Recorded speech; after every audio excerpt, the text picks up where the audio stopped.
Bon, quelqu'un a des nouvelles de Juliette, non, Boris? Non, toujours pas, mais tu sais très bien qu'elle arrive toujours à l'heure ou un tout petit peu en retard. Ouais, bah oui, c'est normal. Bon, on a deux nouvelles aujourd'hui. C'est ouf, on va être en parité. Je ne compte pas lancer des nouvelles. Arrête de me regarder. Non, bon, alors on va présenter tout ce monde-là. On y va, Boris, on envoie la sauce. 9, 8, 7, 6, 5, 4, 3, 2, 1...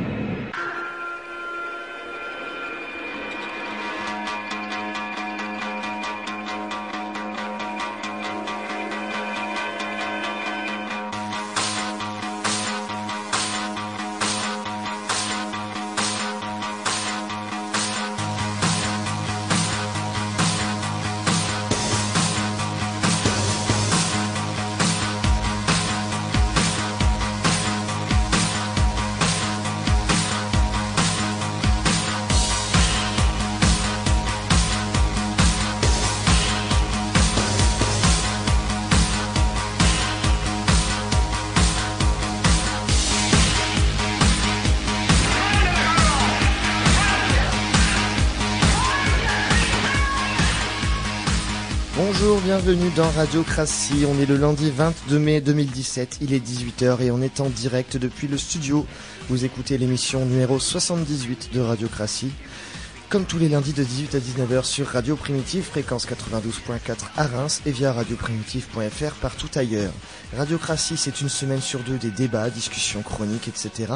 et une semaine sur deux des rubriques. Aujourd'hui, des chroniques et des rubriques, pardon.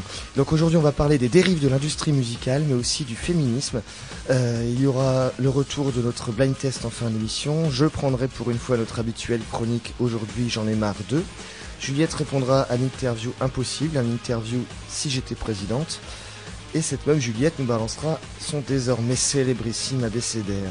Je vous rappelle rapidement que vous pouvez nous retrouver sur notre page Facebook qui s'appelle tout simplement Radiocratie, où vous pouvez écouter les podcasts de l'émission et nous envoyer un petit mail si vous le souhaitez. Nos podcasts sont aussi sur notre chaîne YouTube qui s'appelle également Radiocratie. Le 22 mai, alors c'est en 1871 le début de la semaine sanglante qui voit se terminer la Commune de Paris, finissant par l'exécution des communards sur le mur des fédérés au Père-Lachaise. C'est aussi en 1995 que Jean Tibéri succède à Jacques Chirac à la mairie de Paris, et ouais, on l'avait carrément oublié celui-là. Et c'était il y a pile un an, le second tour de l'élection présidentielle en Autriche, opposant un écologiste à un candidat d'extrême droite. C'est aussi aujourd'hui la journée internationale de la biodiversité et la commémoration de la fin de l'esclavage en Martinique.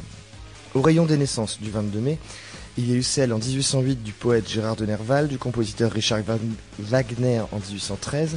On est en plein dans la période romantique là. Il y a eu aussi la naissance en 1859 du romancier Arthur Conan Doyle, créateur du personnage de Sherlock Holmes au XXe siècle. Cette fois, il y a eu le 22 mai 1907, il y a 110 ans, la naissance de Hergé, le père de Tintin. Le même jour, celle de l'immense acteur anglais Laurence Olivier. En France, il y a eu aussi le 22 mai la naissance de Charles Aznavour en 1924. Et ouais, déjà, il nous enterrera tous. Et de l'acteur Guy Marchand en 1937, du tennisman Novak Djokovic en 1987, qui fête aujourd'hui ses 30 ans. Pour les décès, le 22 mai, c'est en 1885 la mort de Victor Hugo et celle de Jules Renard en 1910. Et ce soir, ils vont accompagner vos oreilles jusque 19h. Ils viennent de s'installer autour de la table. Voici mes zozos. Tout d'abord, adepte du baise-main lorsqu'il s'agit de mettre la tête dans le décolleté, insensible à la météo puisque pour lui c'est toujours la saison chaude. Voici notre régisseur Boris. Ouais, c'est sympa, tu me fais passer pour un gros macho. Grâce à son désormais plus que célèbre abécédaire, elle a toujours préféré l'exactitude des mots à celle de sa montre. Voici notre Juliette nationale. Encore navré, je suis en retard. Bonsoir. Une petite nouvelle qu'on est très heureux d'accueillir parmi nous depuis le temps que je la gonfle pour qu'elle vienne. Elle s'est engagée contre la surpêche depuis qu'elle a entendu que le bar est menacé de disparition. Voici Manon. Bonsoir. Il aime tellement la poésie qu'il ne sort jamais sans un verre à la main. S'il en a plusieurs, ça lui fait un sonnet, une série d'Alexandra, mais il accepte surtout les veilles qu'il paye au Rabelais. Voici Antonin. Bonsoir, audience. Et enfin, une autre petite nouvelle, elle a tout pour nous plaire, on n'a rien pour la séduire, moyennant quoi on espère qu'on fera bon ménage. Elle collectionne tout, des disques aux chaussettes, elle a l'air un peu bizarre, mais on va apprendre à la connaître. Voici Zoé, bienvenue. C'est moi, bonsoir. Radiocratie, le talk show, Kuzuma, mais qui le fait pas dans la dentelle. Alors, aujourd'hui, Boris, on va parler d'abord, en première partie, des dérives de l'industrie de la musique. C'est parti. Mangez-moi, mangez-moi, mangez-moi. Mangez-moi, mangez-moi, mangez-moi. C'est le chant des sirop qui suffit. Alors, on va parler donc des dérives de la musique. Il y a clairement une crise de vente de disques en France. D'abord, la première question qui est la plus simple, qui vient à l'esprit de tout le monde quand on parle de crise de vente des disques, c'est le piratage. Est-ce que vous pensez que le piratage, c'est le seul facteur de la crise du disque? Boris, t'as l'air de dire non. Pas du tout, parce qu'en fin de compte, les chiffres d'affaires de l'industrie de la musique n'ont jamais été aussi importants. Donc c'est qu'il y a un autre problème que la vente de disques. En fait, justement, il n'y a pas un problème. En fait, en gros, ils se font du fric autrement. Avec de la com, de la publicité, avec, en prenant leurs artistes pour des petites putes et en leur faisant bouger partout dans des coins, 4 coins du monde, je crois. C'est vraiment ça. En fait, ils sont pas du tout à plaindre. Et puis il faut se rappeler que le compact disque, ça date de la fin des années 80. Donc c'est une technologie qui devient obsolète et qui aujourd'hui n'est rien comparé à un fichier FLAC par exemple, qu'on pourrait récupérer sur internet de manière légale, bien sûr. Même nous, dans notre vieux studio à Radiocratie, à la prime, on n'utilise déjà pratiquement plus les CD. Pourtant, on est vieux. Bon, t'as mis du temps aussi à plus les utiliser. Hein. Oui, mais bon, moi j'aime bien les trucs un peu anciens, tu vois. Au début, j'étais bien avec mes cassettes audio et on m'a dit que c'était pas possible. D'accord. Et c'est vrai que je sais, Boris, tu voulais intervenir? Oui, juste pour dire que le problème des maisons de disques, c'est surtout les problèmes de remise en question. C'est-à-dire que il y a un nouveau format qui est arrivé récemment, c'est sur Internet avec Spotify, etc. Les maisons de disques, elles peinent. Elles arrivent seulement sur le marché alors que ça fait, je me trompe pas, Spotify presque 10 ans. Presque 10 ans. Ouais. Déjà 10 ans. Ouais, déjà 10 ans. Et les maisons de disques commencent seulement, enfin les grosses du moins, commencent seulement à y venir. Ensuite, on a le problème de pas mal d'artistes qui ont été rejetés par le système des maisons de disques et qui éclatent en financement participatif ou en autoproduction. Et ça, je vois plutôt le problème ici. D'accord. Et en fait, le problème, c'est aussi que les maisons de disques préfèrent vendre des artistes qui vont produire des artistes qui vont se vendre plutôt que des artistes qui sont peut-être très bien mais qui se vendent pas, quoi. Je veux dire, parce qu'en France, je suppose que c'est par ailleurs, tu soulèves un caillou, t'es un artiste, quoi. Un des exemples les plus probants de cette politique-là, c'est tout simplement d'écouter Énergie ou Champagne FM le matin. Ouais. Tu vas tirer une balle après. Tu comprends tout à fait qu'est-ce qui vend et qu'est-ce qui vend pas. Puis il y a les radios crochets aussi. Ouais. The Voice. Ah oui, ça c'est. Etc. Ça joue énormément. Ouais. Les succès de ces dernières années, c'est quand même Jul, Chaka Ponk, Didier Super. Personne n'a été financé par les. Didier Super, c'est super. Ouais, c'est super, ouais. Et puis après, on peut citer aussi des petits groupes pas très connus de niche comme le Naël Band qui cartonnent. Les maisons de disques ne font plus le pari de l'originalité. Oui, ils font plus de paris parce que justement ils ont la trouille. Ils prennent moins de risques avec leurs artistes, mais j'ai souvent l'impression quand même qu'ils créent en fait, en plus la technique, vous savez coréenne avec ces artistes là qui se retrouvent dans les écoles et qu'on fait bosser comme des fous et qui font des tubes, en fait des machines à tubes. J'ai l'impression que la France c'est aussi, et même l'Union européenne c'est aussi concentré là-dessus depuis quelques années en fait, et que c'est peut-être pas l'artiste qui s'intéresse, c'est le tube en fait, le truc qui va être écouté tout le temps sur Deezer, sur Spotify, dans les radios, dans les publicités, les musiques effectivement des entreprises pourraient racheter par la suite, des musiques qui entraînent une population, etc. Et qu'en gros, je crois que l'image même de l'artiste, elle a été déjà bannie depuis très longtemps dans l'industrie musicale, et effectivement elle reprend force avec d'autres systèmes sur Internet qui puissent effectivement permettre à des musiciens d'être des artistes, quoi. Et c'est à la mode d'ailleurs en ce moment, tout ce qui est spontané, immédiat, succès immédiat, tout ce qui est très rapide et qui prend pas le temps mais que ça vend. C'est à la mode en ce moment et c'est un gros souci. Oui, puis après, on se pose toujours la question de qu'est-ce qu'ils vont devenir ces gens-là qui ont fait ça. Est-ce que, je sais pas, après tu peux les retrouver en train de, servir dans un restaurant. C'est complètement hallucinant. Et c'est des chutes après qui se prennent dans. Le mec qui a sorti Born to Be Alive, il a fait que ce single-là et puis il est encore pété de thunes. C'est vrai qu'il l'a chanté toute sa vie, ce truc. Irlandaise, ouais. Ouais. Après, il y a un truc qui marche vachement bien en ce moment, c'est tout ce qui est reprise, quoi. Regarde, M. Pokora qui fait ses reprises de Claude François. Claude François, c'est vu par les jeunes comme un truc un peu ringard. Et vu que M. Pokora, il reprend Claude François, ça fait un carton, alors que finalement, il change rien au niveau de la musique, quoi. Quand t'écoutes vite fait. C'est juste sa voix de merde. Il gâche la chanson originale, clairement. Ouais, clairement. Déjà que M. Pokora, c'est pas terrible, mais en plus, M. Pokora qui reprend Claude François, j'ai envie de dire, mais c'est contre nature. Mais ouais, Non, mais par contre, ça c'est chaud. Alors, j'avoue que j'ai même pas regardé cette affaire-là. Enfin, j'ai juste vu. Ils avaient pas fait la même chose avec Goldman aussi. J'ai il y a eu 2 albums de reprises de Frank Goldman. Il fait que ça, quoi, le mec. Mais, enfin, bah, justement, tu vois, genre, c'est vraiment, en fait, je me pose la question, est-ce que c'est vraiment une représentation de notre génération, qui sait, enfin, à qui ils parlent, en fait, quand ils font ça? Enfin, mais ils s'adressent à qui? Ils nous prennent vraiment pour des ceux qui ont cons, repris ou, Goldman, c'était pas que des jeunes, hein. Par exemple, j'avais entendu, j'étais atterré, Nicolas Sirkis de Indochine qui reprend Hexagone qui avait repris aussi. Non, c'est pas, je dis une connerie. C'est quand ils chantent Renaud là, ceux qui ils avaient fait un disque de reprise de Renaud. Et avec plein de chanteurs différents. Et il reprend Hexagone de Renaud. Pourtant, j'aime bien Indochine, mais là, c'est une catastrophe. Ça lui va pas du tout. C'est une horreur, quoi. Et c'est un peu pareil avec certaines reprises de Goldman. Enfin, je suis désolé. Mais ça fait vendre parce que c'est écrit Goldman, c'est écrit Renaud, c'est écrit Claude François. Je sais même pas, en fait, c'est quoi, en fait, l'idée? C'est de faire du fric. Mais vous imaginez le chanteur de Rammstein, Till Lindemann, qui se mettrait à reprendre du Klaus Nomi? Ce serait drôle. Ça serait marrant. C'est une private joke parce que j'ai pas compris.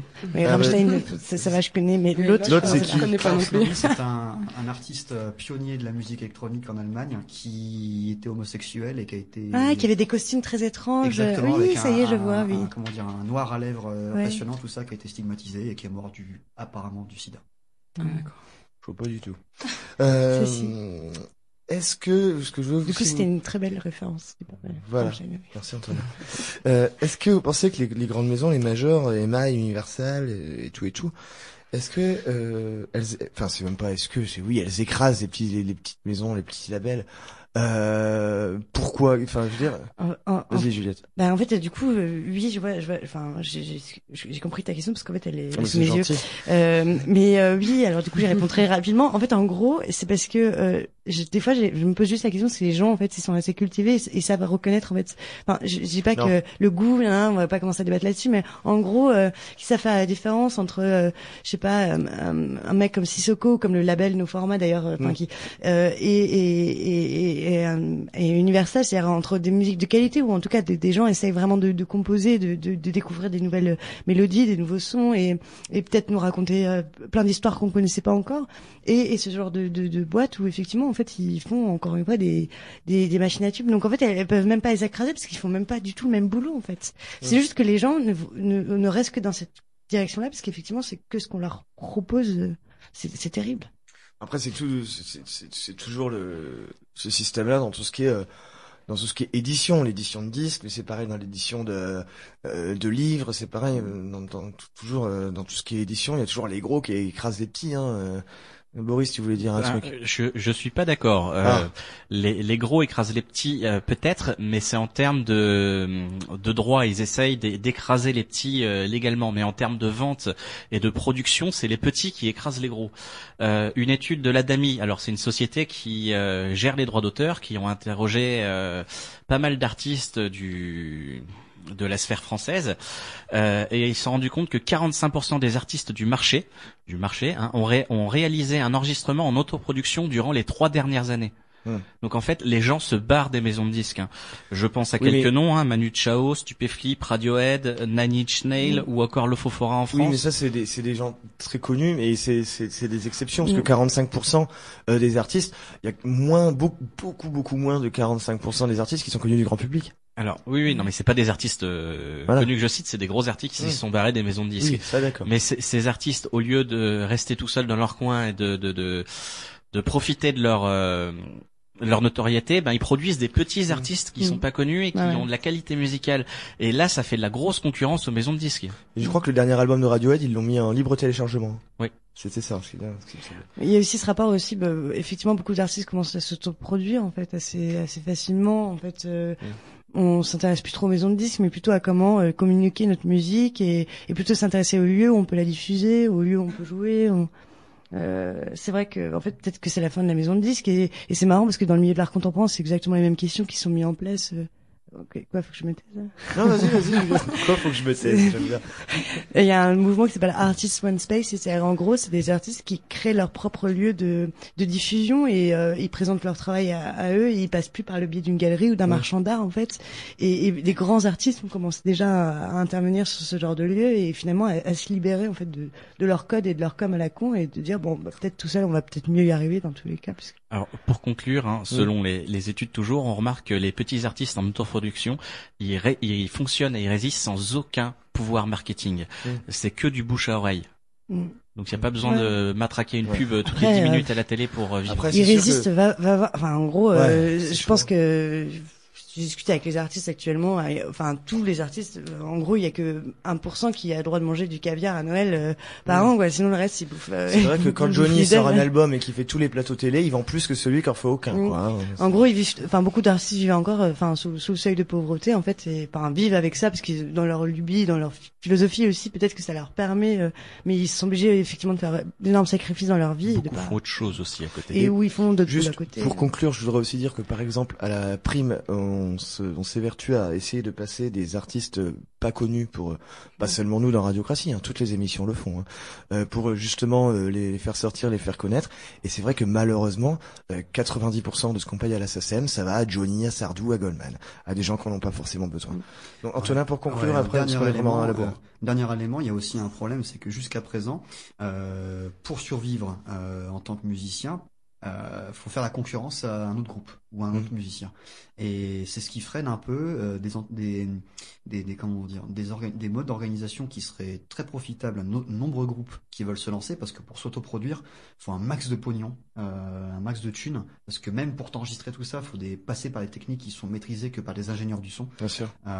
Ou alors faut vraiment être blindé taqué et ou avoir un pote qui fait ça. Et du coup, le souci, c'est ce qui serait vraiment efficace, ce serait de s'organiser en coopérative de production musicale. C'est-à-dire des coopératives, des gens plusieurs groupes qui font des coopératives, qui produisent leur musique et qui ensuite. C'est proche de l'économie solidaire, tout ça. C'est un peu le délire. C'est ce qu'a fait Stupéflip dernièrement. Voilà, ils ont payé un studio et ils laissent leur studio d'enregistrement et aident des petits artistes à s'enregistrer. Ok, merci. Bon, on va conclure cette partie là-dessus parce qu'on est à la bourre.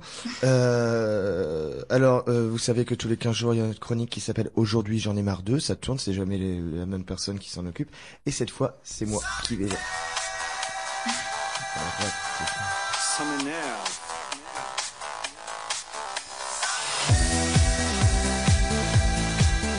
De toute façon, je savais pas comment finir ma phrase. Alors, aujourd'hui, j'en ai marre de la censure. Censure qui nous empêche de dire que Bip est un con, que Bip est une facho, une grosse raciste, que les électeurs de Bip sont soit des nazis, soit des débiles, de dire qu'il y a un Français sur 3 qui est raciste. J'en ai marre de voir qu'il y a des humoristes qui se font censurer leurs chroniques par exemple, c'est un exemple, nos confrères de France Inter qui démissionnent par la suite pour protester, c'est Pierre-Emmanuel Barré pour ne pas le citer, alors qu'en plus on écoutait cette excellente émission en partie pour entendre les horreurs de Pierre-Emmanuel Barré. Bref, je voudrais surtout dire que j'en ai marre d'un mec que mon autocensure m'empêche de nommer de peur de me prendre un procès sur la gueule, puisque visiblement il aime bien enculer les Français, et que je suis français, et donc, comme les autres Français, il doit bien aimer mon petit cul, et personnellement, je n'ai rien contre ceux qui aiment se déplacer ou recevoir des amis dans cet orifice, si elle les fait kiffer. Tant mieux pour eux, sauf que ce n'est pas mon cas, et que même si c'était le cas, je ne choisirais pas quelqu'un qui m'énerve.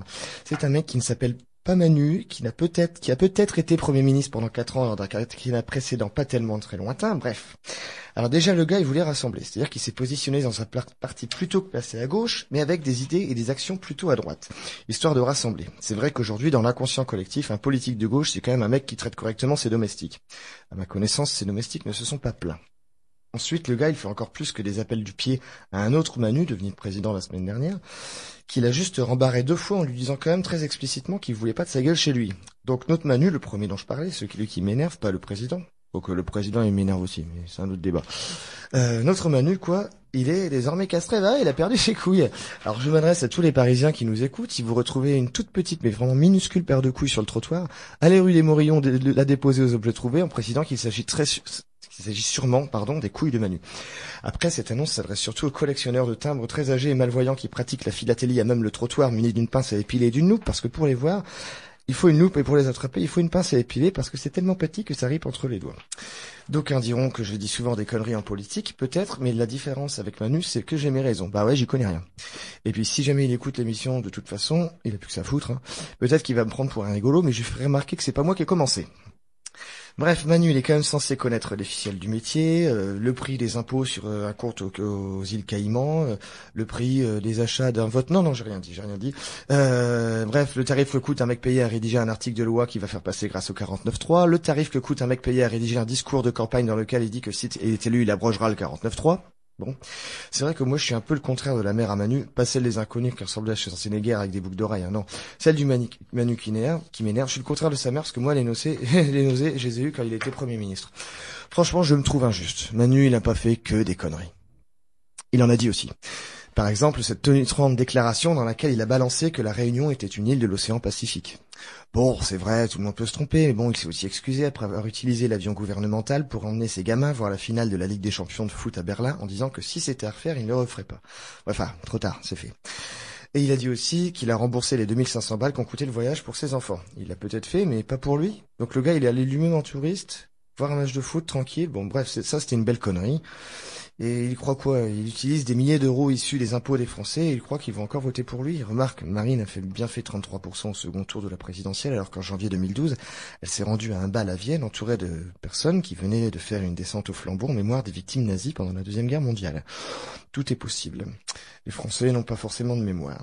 Bref, je m'énerve pas contre Marine, enfin si, tous les jours, mais pas dans cette chronique, là je m'énerve contre Manu.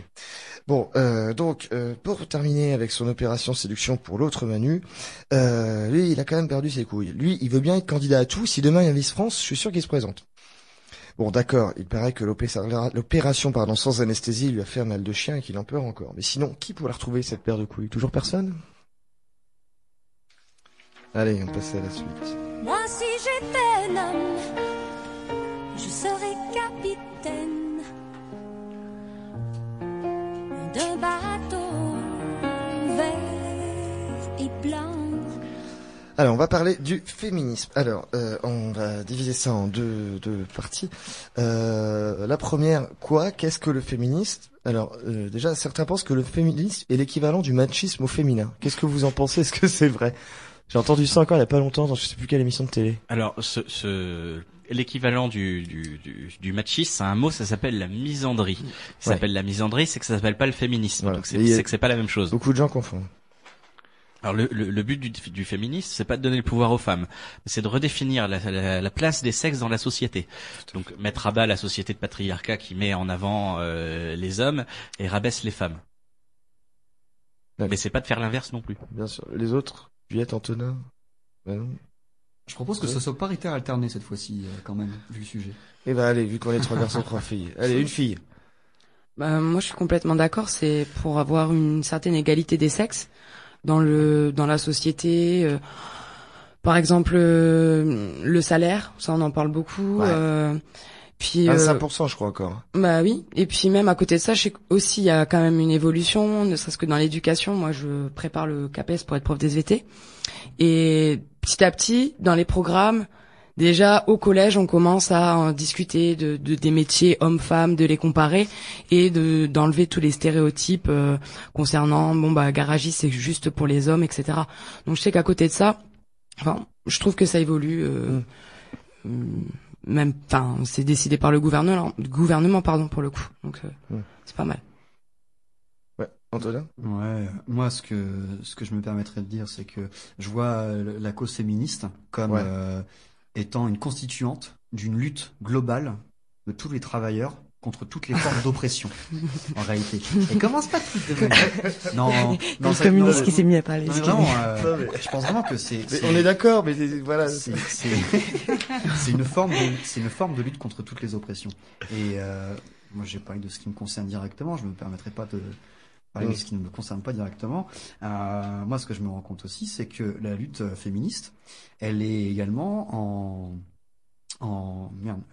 elle rejoint également la lutte contre le virilisme, c'est-à-dire de croire que un homme, ça doit absolument être fort, ça doit absolument ne pas pleurer, ça doit absolument s'habiller en bleu, ça doit absolument avoir un regard perçant digne des meilleures scènes d'Arnold Schwarzenegger dans Terminator.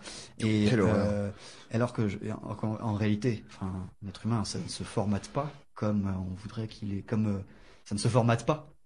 Oui, bien sûr. Ça ne se formate pas. Et que ce soit les hommes ou les femmes d'ailleurs, ça ne se formate pas. Zoé ou Juliette? Bah si, enfin, moi je suis vachement d'accord avec cette idée, mais enfin, moi ça m'a fait penser à quelque chose en lisant la question, c'est l'équivalent du machisme. Pour moi, c'est aussi une façon de voir le féminisme, en fait. C'est une façon, même dans les médias, généralement, quand on montre des femmes qui sont pour le féminisme, c'est toujours des femmes qui montrent leur sein, c'est toujours des grandes gueules qui se foutent à poil sur un plateau de télé, qui sont juste, on a l'impression qu'une féministe, ça veut juste... Je trouve pas de mot qui est pas tendancieux, mais ça veut juste sucer le sang de tous les hommes sur la planète, en fait. Ouais. Et... Justement, ces nanas desservent la cause de l'égalité hommes-femmes. Les journalistes, ils les invitent aussi. Je sais pas, parce qu'en fait, en gros, c'est vrai qu'on retient souvent les Femen, mais c'est fait exprès, parce que les Femen, c'est vraiment enfin, ça vient de la Russie, enfin, si je me trompe pas. En gros, c'était pour le coup très politiquement engagé, c'était du punk, quoi. En fait, c'était aussi contre Poutine et contre plein de choses. Et elle revendique aussi un truc très simple, en fait, et c'est que finalement, un torse, pourquoi aujourd'hui le torse de la femme est encore vu d'une manière sexuelle, alors que finalement, ça pourrait ne pas l'être, en fait. Je sais pas, mais après il y a d'autres associations comme Oser Féminisme. Quand on se balade sur leur site, en fait, on se rend compte que c'est pas la cause des femmes mais c'est effectivement la cause de tout le monde, en fait, que l'égalité soit toujours stable en France. Et elles se battent pour plein de choses, en fait. Le féminisme, c'est finalement effectivement une bataille que nous devons tous mener ensemble, et que ce soit les hommes et les femmes, pour effectivement faire en sorte que il n'y ait pas de discrimination envers quelqu'un, parce que c'est une femme, parce qu'il est noir, parce qu'il est homosexuel, parce que voilà. C'est comme ça que je perçois. Juliette, tu me fais une super transition, la vache, fatigué. Vers justement les méthodes d'action. Qu'est-ce qui existe déjà et qu'est-ce qu'on peut faire encore pour lutter contre cette oppression systémique sexuelle? Moi, j'en ai parlé tout à l'heure, déjà dans les programmes scolaires. Rien que ça, la théorie du genre, etc. C'est quand même vu de plus en plus, enfin en tout cas abordé par les enseignants.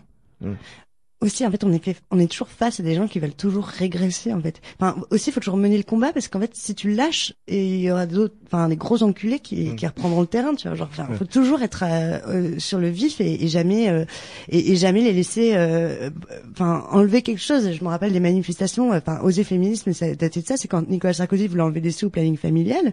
Et donc, les femmes se sont regroupées, et tu vois, parce que ça peut tout d'un coup redescendre. Qu'est-ce qui se passe aux États-Unis avec Trump? Enfin, je veux dire, c'est scandaleux. Tous les propos qu'il a dit, de laisser passer ça, si on laisse, on perd. D'ailleurs, je conseille à tout le monde d'aller jeter un œil au clip de Josh Whedon sur la fermeture des plannings familiales.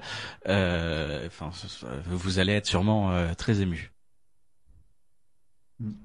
Rappelons-nous qui est pour la suppression des plannings familiaux, qui est pour la place de la mère au foyer. Rappelons-nous. Et n'oublions pas. Ouais. Ok. Ensuite, Manon, Juliette. Oui.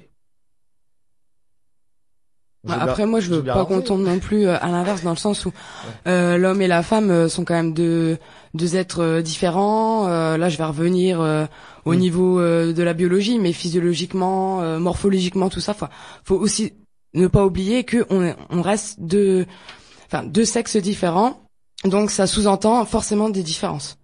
Là, moi, je parlais vraiment en termes de droit, surtout dans la société actuelle. De différence de droit. Je sais pas si je suis assez clair, mais pas tomber dans le fait que on est identique. On doit avoir les mêmes droits parce que on est au même niveau. Oui, mais tout dépend à quel niveau, parce que on reste différent au niveau des émotions, de la corpulence, de l'ossature. Non, mais c'est vrai.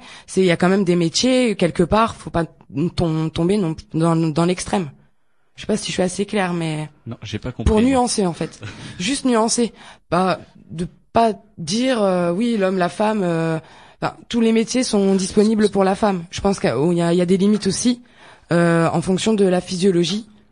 Voilà, juste ça. Non, parce que des fois il y a des dérives aussi par rapport à ça. Ce que tu veux dire, c'est que tu vois mal une nana de 40 kilos tout mouillée porter des parpaings toute la journée. Exactement. Un homme aussi. Mais après, tout dépend. Moi, je me vois pas en gros, il n'y a pas de débat en fait à là-dessus, parce qu'effectivement, ça dépend juste du poids de la personne, pas de son sexe. Antonin, tu voulais intervenir? Ouais, tout à fait. C'est juste pour apporter un truc, c'est qu'aujourd'hui, le problème dans la société, c'est pas tellement le sexe, c'est c'est le genre en réalité. C'est après, je suis pas expert, et je pense que Zoé, je crois que il me semble qu'on a déjà eu cette discussion, mais aujourd'hui, quelqu'un dans la société, il va construire à partir de sa condition matérielle d'existence, il va développer son genre en fait, et qui est aussi déterminé par la société. Normal. Et la biologie. Exact. Oui, il y a un peu de ça aussi. Bref. Et qu'aujourd'hui, j'ai un peu de mal, là, excusez-moi. On t'excuse. Ouais, pas de souci. Aujourd'hui, pardon. Ce qui importe le plus aujourd'hui, c'est de contredire ce que la société, mais ce que aujourd'hui on fait du genre. J'ai du mal à m'exprimer par contre. Continue, on remettra les mots dans l'ordre au montage. Ouais, pas de souci. Ouais. Et je me suis perdu. En fait, en gros, il faudrait qu'on arrête de définir le genre, en fait. Enfin, c'est qu'on passe notre temps à se questionner là-dessus. Et t'es parti sur le genre, et qu'en gros, en fait, à essayer de caser des gens, en fait, de trouver encore des cases à la con c'est exactement ce que je qui nous. Voilà. Bon. Mais effectivement, c'est ça le problème. C'est aussi le genre. Et donc, du coup, tu t'y connais bien en genre. M'y connais bien, en fait. Non, j'ai surtout une position assez idéaliste et naïve là-dessus. En fait, moi, je me suis toujours dit que ce qui réglerait vraiment les problèmes, c'est d'arrêter de de se dire, tiens, il faut faire ça pour les femmes, il faut faire ça pour les hommes, pour avoir vraiment une parité. Ce serait commencer à considérer les gens comme des individus, arrêter de les considérer par leur sexe ou par leur genre, et se dire, tiens, telle personne, elle est comme ça. Bon, certes, c'est une femme, certes, elle se voit comme ça, mais c'est d'abord un individu, c'est doué de sentiments, c'est doué d'un caractère propre, et c'est pas juste un sexe, c'est pas une paire de seins ou pas, c'est pas une musculature ou pas, mais c'est quelque chose de très idéaliste. Ouais, c'est très idéaliste, parce qu'effectivement, les seins, ils se voient toujours, putain, c'est chiant, ça. Tu peux juste, mais non, mais c'est vrai, quoi. Genre, c'est pas du tout quelque chose qu'on peut cacher, effectivement. Et ça joue dans notre vie, en tant que femme. Non, mais vraiment. Enfin, moi, j'en ai pas, donc ça va, mais pour celles qui en ont, c'est chiant. Mais en ce qui concerne la parité, c'est vrai qu'effectivement, c'est vraiment chiant. C'est comme les rapports avec ce qu'on appelle les discriminations positives. En fait, c'est hyper chiant de passer par ce genre d'étape. Mais je crois sincèrement que des fois, en fait, il faut le faire, parce que sinon, on pourra jamais, si on n'impose pas ce genre de choses, on pourra jamais faire comprendre vraiment à une population qu'une femme a autant de capacités qu'un homme dans des fonctions, par exemple, politiques, ou dans des grandes entreprises, qu'elle peut diriger une équipe, en fait, tant qu'on le verra pas, tant que ce sera pas devant nos yeux et qu'on verra qu'elles sont tout à fait compétentes, et on n'y arrivera pas, on s'en sortira pas. Enfin, pour les dernières présidentielles, je suis bien content que ce soit pas une femme qui a été élue. Excuse-moi. Oui, non, t'es content que ce soit pas cette femme qui a été élue. Bien sûr. Merci pour ce recadrage. D'ailleurs, si on remarque les caractères attribués au genre, on regarde que on peut les trier d'un côté. Il y a les caractères positifs et les caractères négatifs d'un côté. Par exemple, pour une femme, elle est aimante, attachante, elle prend soin. Et puis les caractères négatifs, elle est hystérique, très émotive, etc. Enfin, on exagère un petit peu. Chiante par exemple. Et on remarque qu'en fin de compte, les caractères positifs, ils sont communs à tous les humains, et les caractères négatifs, c'est ceux qu'on aimerait bien se débarrasser. Ouais.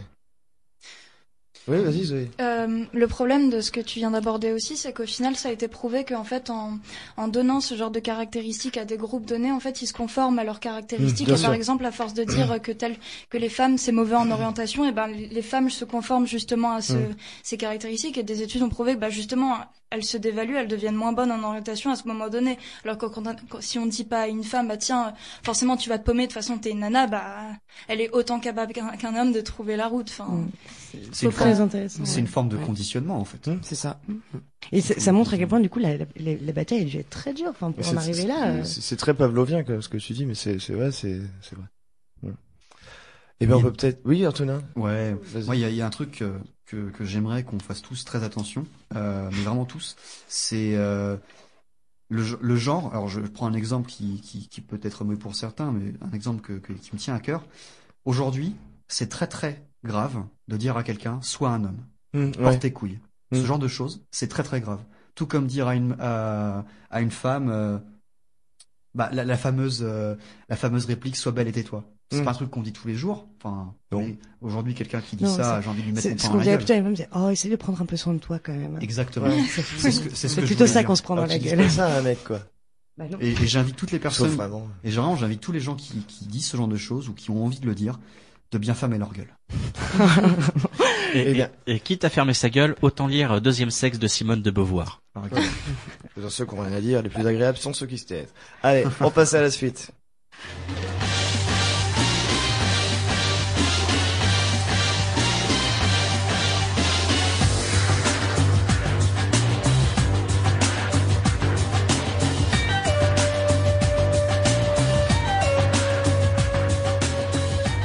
Mission Impossible parce que c'est l'heure de l'interview impossible et c'est aujourd'hui Juliette qui s'y colle. Alors cette fin d'émission elle va être pour Juliette parce qu'après il y aura ton célébrissime abécédaire. Manquerait plus que tu gagnes le blind test. Bon, ça c'est sûr, mais... Alors c'est une interview moi président puisque on a un nouveau président. Je tiens déjà à dire que je n'ai jamais et je ne voudrais jamais être présidente dans ma vie. Hein. Donc répondre à ces questions c'était vraiment l'angoisse. Hein. C'est un jeu. C'est un jeu. Il y a beaucoup qui disent ça. Moi je voudrais jamais être ça. Aujourd'hui, en fait, c'est parce que t'es une femme et on t'a programmé à ne pas avoir envie d'être. Non, mais...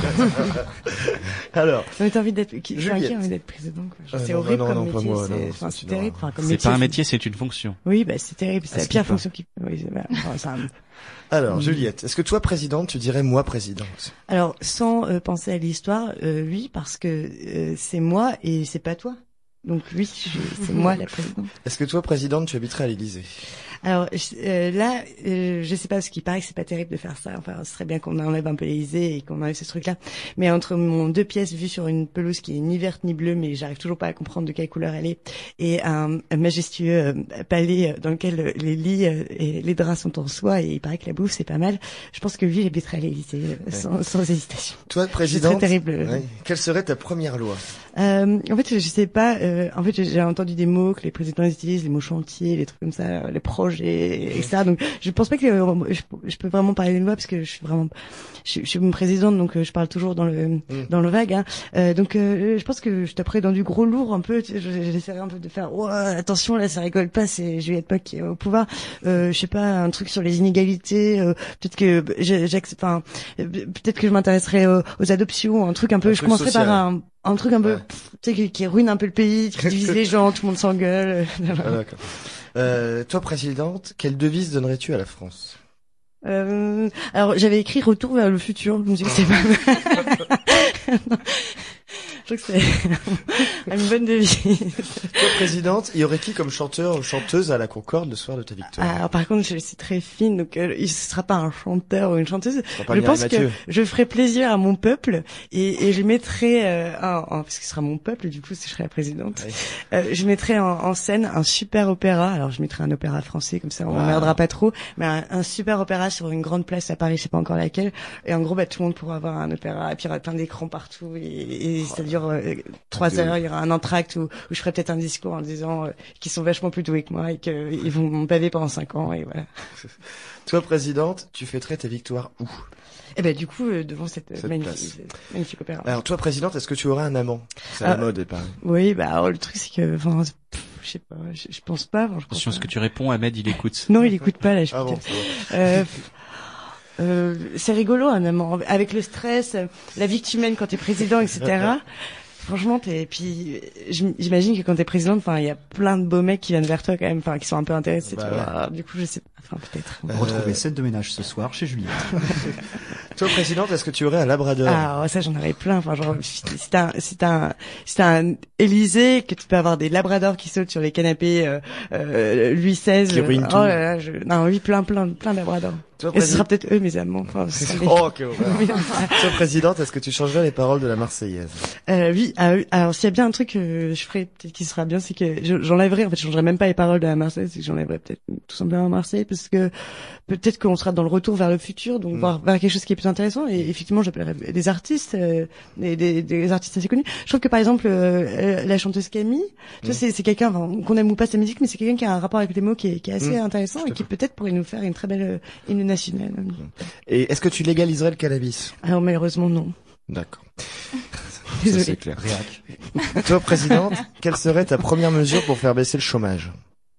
En fait, alors c'est une question chiante, ça m'a un peu angoissée quand je l'ai lu. Je sais pas, je me suis dit que, alors j'étais encore sur les chantiers et trucs comme ça, je me suis dit que j'allais taper un peu sur Pôle emploi. Peut-être rajouter plein de fonctionnaires, un truc très énergique, genre Pôle emploi, style start-up, tu vois, genre, où les gens viennent souvent, c'est vraiment un lieu de rencontre et d'échange. Enfin, je sais pas, vraiment créer un Pôle emploi. Pôle emploi café, quoi. En fait, voilà, une espèce de Pôle emploi café qui est presque culturel, tu vois, genre c'est vraiment un lieu où c'est plaisir d'y aller, c'est plaisant d'y aller, peut-être qu'il y aurait. Falloir embaucher. Toi, présidente, qui serait ton conseiller spirituel? J'ai pas supprimé cette question. Non.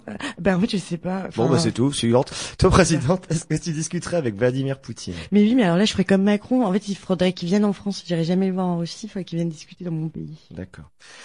Toi, présidente, est-ce que les impôts baisseraient? Ah oui, alors là j'ai une super idée de ouf. Vous allez voir, je suis vraiment une présidente de taré. Alors ouais, les impôts baisseront à partir du moment où il y aura plus de chômage. Donc comme ça, tu vois, genre ça donne envie aux gens de trouver un emploi. Toi, présidente. Après, vous me direz dans quel groupe je suis. Hein, Voilà. si je suis de droite, de centre, de gauche. Toi, non mais c'est rien du tout là. Qui nommerais-tu à la présidence du CSA? Alors ça a l'air tellement chiant comme ça poste. nous concerne directement. Ben, oui, je sais, mais ça a l'air vraiment chiant. Enfin, Ouais, je pense que, tu vois, genre, moi, mon boulot, il est trop cool, là, et je dois donner, en fait, un boulot chiant à quelqu'un. Du coup, je le donnerais sûrement à quelqu'un que j'aime pas, ou à une espèce de personne qui me, tu vois, genre, un petit truc qui me fait chier dans mon chemin. Je le foutrais au CSA, tu vois, genre, punition. Voilà. Toi, présidente, que ferais-tu des codes nucléaires? Sûrement pas grand chose. Je sais pas, en fait, j'ai écrit sûrement pas grand chose. Bah, je sais pas, en fait, faudrait vraiment pas que je les ai dans les mains, parce que Fouler au feu, c'est ouais. mieux. Toi, présidente, est-ce que Geneviève de Fontenay serait la nouvelle Marianne, qui est quand même notre Geneviève nationale à tous? Alors là, ce sera vraiment une révolution aussi et un retour vers le futur, comme je vous proposais auparavant. Donc effectivement, alors j'aime pas trop ce rapport que les Français pour l'instant, enfin que les politiciens ont eu avec Marianne. Je trouve ça vraiment d'un ringard, genre c'est terrible.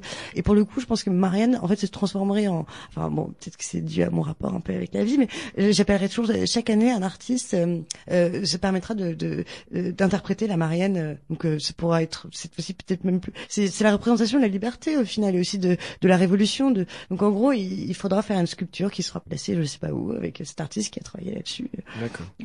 Super présidente, vous avez vu. Ouais, ça y va. Toi, présidente, qu'est-ce qui risque le plus d'emmerder tes conseillers en communication dans ta façon de vivre? Bah, sûrement que je parle un petit peu trop. Et, oh non, c'est pas vrai, on n'est pas du tout en retard. Hyper étourdie.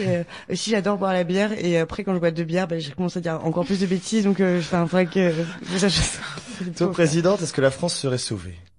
Normalement, non. Si tout se passe normalement. Toi, présidente, est-ce que tu serais heureuse? Et normalement, non aussi. Je peux pas être. Toi, présidente, quelle chanson as-tu envie d'écouter ce soir? En fait, je sais pas si ça a vraiment un rapport, mais je pense que c'est une chanson qu'on va écouter dans pas très longtemps si Macron fait vraiment de la merde. Donc, on l'entend en ce moment à Nova, c'est pas mal. Eh ben, c'est parti. Et c'est les Villars. Les Villars. Et pareil, c'est un groupe qui est pas très connu. Il est interdit de salarier un homme.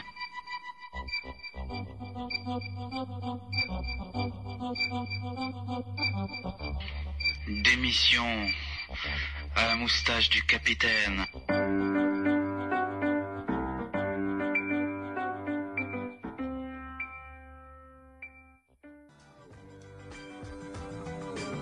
Elle adorera l'économie qu'on lui trouve un putain de sens.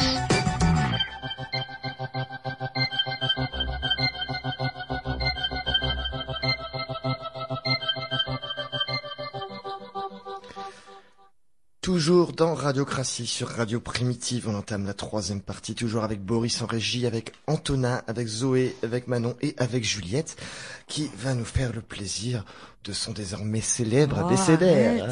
C'est terrible. C'est parti. C'est super stressant. Tu as choisi un abécédaire. L'interview impossible, c'est bien plus célèbre que l'abécédaire. Des thèmes ABCD. Et Gilles Deleuze est plus célèbre que l'abécédaire lui-même. Ah oui. J'y vais, c'est parti. C'est parti. Alors en fait, aujourd'hui, on était sur la lettre P, mais alors il y avait plein de mots. Il y avait P comme papa, pute ou première ministre. Mais en fait, c'est premier ministre. Il y avait aussi donc P comme parité. On en parlait tout à l'heure. Donc je me suis intéressée à P comme première ministre, mais en fait, je me suis très vite désintéressée parce qu'effectivement, on n'y est plus. Donc lui, à merde, on y était presque. Macronichi nous avait laissé un peu saliver à l'idée qu'il y ait une véritable parité dans son gouvernement. Peut-être une aparté avant les législatives, lui permettre de bien déstabiliser la droite jusqu'au bout. Mais je suis hyper déçue et j'ai voté pour lui au second tour, voyez-vous. Et je me suis renseignée un peu sur où est-ce que je pouvais en tout cas retrouver des parités dans la vie aujourd'hui, et effectivement. Donc en fait, si vraiment les femmes, pour les femmes qui nous écoutent et qui sont vraiment très tristes un peu de ce truc excitation tout d'un coup qu'on avait eu et qui finalement n'est pas arrivé, vous pouvez aller vous diriger vers les mathématiques, où la parité est tout à fait étudiée, et vous pouvez vraiment vous amuser en algèbre aussi, et dans des analyses de fonctions réelles. Dans la physique aussi, vous trouverez plein de super parités incroyables, et profitez un peu de cette magnifique idée. En sociologie et en informatique aussi, c'est possible d'en retrouver. En économie, en fait, on va s'y retrouver aussi. Et puis en médecine. Alors toujours pas en politique. parce que c'est vraiment c'est vraiment compréhensible, parce que je me suis dit, s'il y avait 5 genres, vous voyez, 5 genres différents, ce serait vraiment compliqué de faire une véritable parité, parce qu'en fait de toute façon ce serait même pas possible, parce que parité c'est le terme 2, mais là en fait j'arrive toujours pas à comprendre, donc j'appelle monsieur Macronichinou de nous expliquer un peu comment il envisage la parité et comment ça va continuer, parce que les Français sont déjà un petit peu à cran en ce moment. Ce serait bien qu'ils respectent un peu déjà des choses qu'il avait annoncées. Voilà. Merci Juliette. Et Boris, on passe au blind test.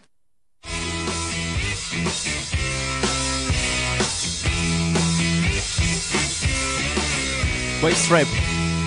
C'est toujours la même chose, ça. C'est quoi le blind test ça, alors justement, c'est un blind test spécial. Vous allez devoir deviner de quoi il est spécial quoi. Spécial quoi. Vous allez le trouver assez vite. Merci Antonin. Donc voilà. Alors attention, premier extrait, Boris. Je veux le compositeur. C'est Litz. Non, c'est pas Litz, c'est...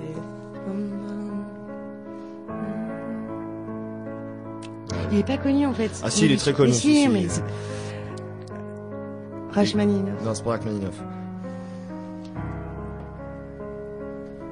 Beethoven, Juliette. Désolée.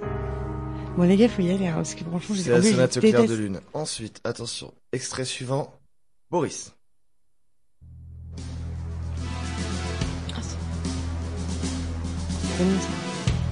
Bernard Lavillier. N'importe quoi.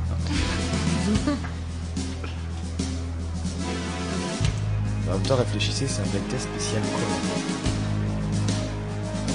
Vous connaissez. Ça a l'air d'être un vieux tube français de... Non, c'est pas français. C'est un blind test sans parole. Non. Si, il y a des paroles. Mercury. Antonin, bien joué. Freddie Mercury, Queen, Innuendo. Attention, extrait suivant, Boris. Facile, ça. C'est plus en plus difficile, évidemment. Hélène et les gars. Non. Je vais là, ça faisait Pink Floyd. Comment t'as dit, Antonin? Pink Floyd. Antonin? Non, pas du tout. Vous connaissez aussi. Vous entendez la voix. Jane Birkin, bien sûr. Fuir le bonheur de Fleur qui ne souffre, c'est une chanson de Gainsbourg. Attention, extrait suivant, Boris.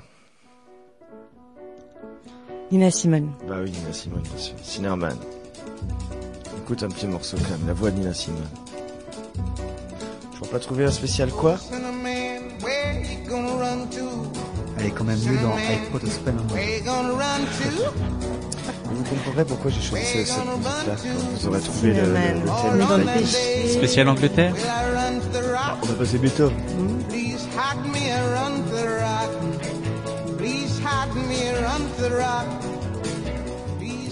Allez, attention, extrait suivant. Ils sont tous morts à la même époque. Boris. Non. Enfin, pas au même âge, pardon. Ouais. C'est vrai.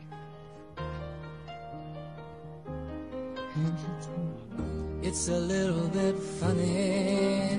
Ouais, est-ce quelqu'un que vous connaissez bien? Elton John. Elton John, Manon. Enfin. Bien joué. Première bonne réponse dans cette émission pour Manon.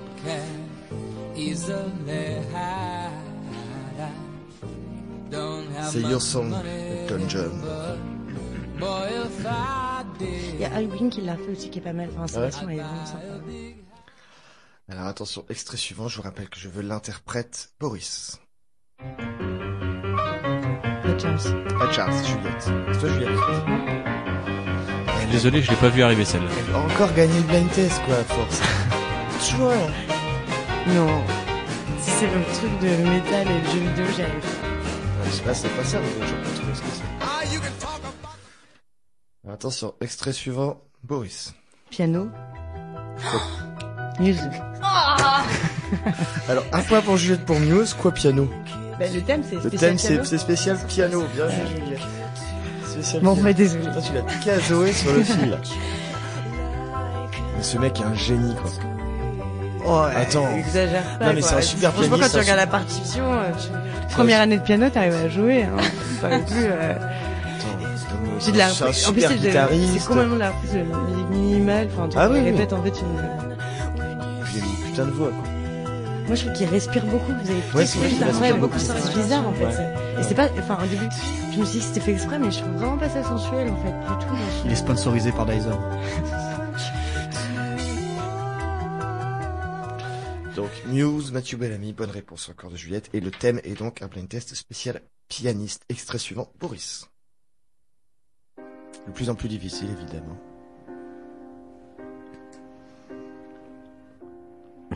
Juliette, je pense que tu connais.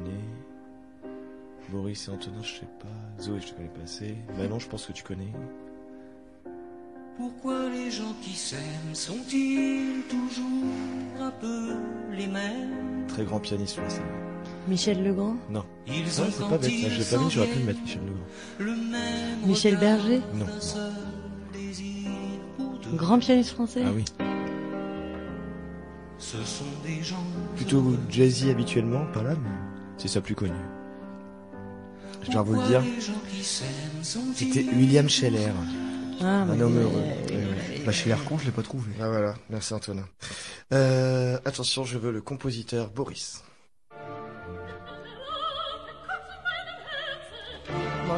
Mozart, bah oui. Ah mais moi ça sort pas en fait, j'y pense mais j'arrive pas à le dire. Depuis tout à l'heure à côté de moi, C'est vrai que c'est un entraînement. Je la vois, c'est... super Ah après. oui, je sais. Et... je vois que tu les as presque. J'ai entendu que ça parlait allemand, je me suis dit, putain, c'est du... Mozart, c'est la flûte enchantée, c'est l'heure de la reine de la nuit. Exactement. C'est un morceau. D'ailleurs, c'est grâce à Mozart en fait qu'il y a eu le premier opéra en allemand. Je ne veux C'était pas- entendre personne après cette musique qui dise que l'allemand, c'est dégueulasse. Et que le classique, c'est nul.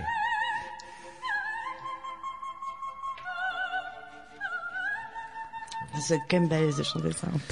Alors, attention, extrait suivant, Boris. Ah, c'est Aretha Franklin. Bien joué Zoé, premier point dans l'émission.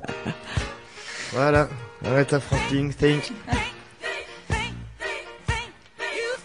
Dans les Blues Brothers. Attention, extrait suivant, blind test spécial pianiste. Je veux l'interprète Boris.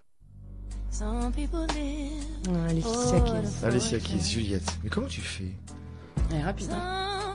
Mais je sais pas, en fait, plus j'en ferai, plus... c'est un entraînement, en fait, c'est vraiment... En fait, elle s'entraîne quand on n'est pas là. Oui, voilà. Toute seule chez elle, c'est des délires, elle fait les blind tests, elle écoute la radio en voiture, tchac. Puis y a personne pour dire qu'elle est une bonne réponse. Attention, 13e extrait, Boris. Alors, l'interprète n'est pas pianiste, mais il y a un rapport, vous allez comprendre. Vous connaissez, mais peut-être pas forcément ce qu'elle chante. Moi, je connais pas forcément ce qu'elle chante. Ah bah non, je me suis gouré.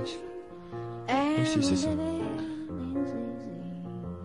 C'est marrant, c'est une voix qui... Si, c'est une pianiste, pardon, excusez-moi, je vous ai dit une bêtise, c'est une pianiste. C'est pas Nora Jones. C'est Nora Jones. Ah bon, alors vraiment, c'est j'ai jamais connu, jamais entendu cette musique, cette chanson. Je trouve qu'elle a une voix qui est... J'adore la voix de cette nana. Ouais, mais là, elle est complètement différente, ça va, je trouve Ouais. pas. Mais ouais, ça fait... Bon, Boris, je te rappelle que tu es le seul à avoir encore rien trouvé, mon coucou. Ah, attention, donc c'était la 12e, pas la 13e, je me suis trompé, là c'est la 13e. Attention, Boris. Ouais, donc l'interprète n'est pas pianiste, mais il y a un rapport avec le piano.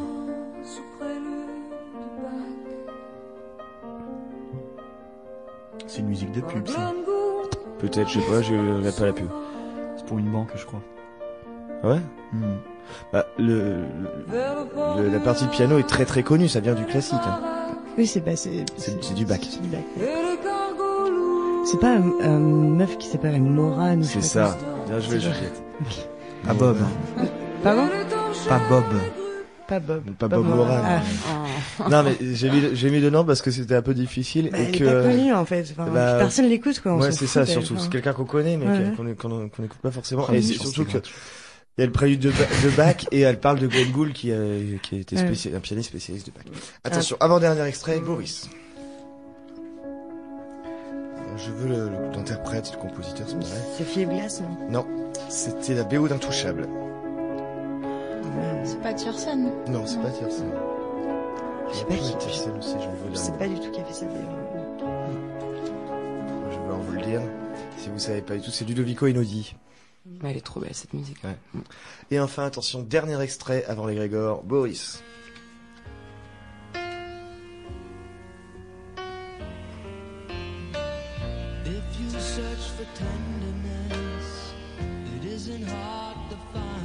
Vous connaissez, hein? Elton John. Non, c'est pas Elton John. Phil Collins? Non, c'est pas Phil Collins. C'est pas Randy Newman. Non. C'est La Mer Noire? Non. Merde. Ringo Starr? Non, je vais vous le dire, c'était Billy Joel. C'était Honesty. Allez, merci beaucoup de nous avoir écoutés. On était avec Boris en régie, merci à Antonin, merci à Zoé et Manon qui étaient avec nous pour la première fois, j'espère que vous n'êtes pas déçus. Merci à Juliette. Tout de suite c'est les Grégor et on leur laisse la place en studio. On vous dit à la semaine prochaine. En attendant, portez-vous bien. Ciao.